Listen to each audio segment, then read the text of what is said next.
Welcome to natural ഡിലൈസ്. ഇന്നത്തെ നമ്മളെ പരിപാടി എന്ന് വെച്ച് കഴിഞ്ഞാൽ നമുക്ക് വിത്ത് മഷ്റൂമിൻ്റെ സ്പോണ് 2 റൂമുകളിലായിട്ടാണ് നമ്മൾ സെറ്റ് ചെയ്തിട്ടുള്ളത്.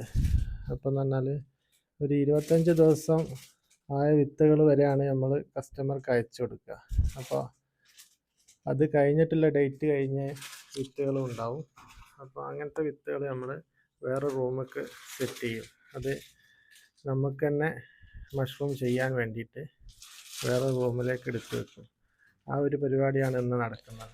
ഇതിപ്പോൾ ഒരു 25 ദിവസമായ വിത്താണ്. ഈ 25 ദിവസമൊക്കെ കഴിയുമ്പോൾ വിത്തിന് കണ്ടില്ലേ ചെറിയൊരു യെല്ലോ ഷെയ്ഡ് വരും. ഇത് കംപ്ലൈൻ്റ് ഒന്നുമില്ല. പിന്നെ കണ്ടില്ലേ ചെറിയൊരു മഷ്റൂമിൻ്റെ ഒരു മുട്ടൊക്കെ അതിൻ്റെ ഉള്ളിൽ നിന്ന് പുറത്തേക്ക് വരാൻ തുടങ്ങും. 25 ദിവസം കഴിയുമ്പോൾ തന്നെ നല്ല വിത്തുകളൊക്കെ ഇങ്ങനെ മുട്ടകളൊക്കെ വരാൻ തുടങ്ങും. അപ്പോൾ നമുക്കിതൊരു പാർട്ടിക്ക് കൊടുക്കാൻ പറ്റില്ല.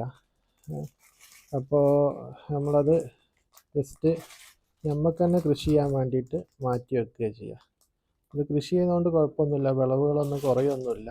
പിന്നെ ഈ ചെറിയൊരു യെല്ലോ ഷെയ്ഡും ഇതിൻ്റെ മുട്ടൊക്കെ കാണുമ്പോൾ ചില പാർട്ടികൾക്ക് ഇത് കംപ്ലൈൻ്റ് ആണോ എന്നുള്ളൊരു തോന്നൽ വരും. അപ്പോൾ അതുകൊണ്ട് ഇത് നമ്മൾ തന്നെ കൃഷി ചെയ്യാൻ വേണ്ടിയിട്ട് ഇവിടെ മാറ്റി വെക്കുകയാണ് ചെയ്യുക. അപ്പോൾ ഇനി അടുത്ത വീഡിയോ ആയിട്ട് വീണ്ടും കാണാം.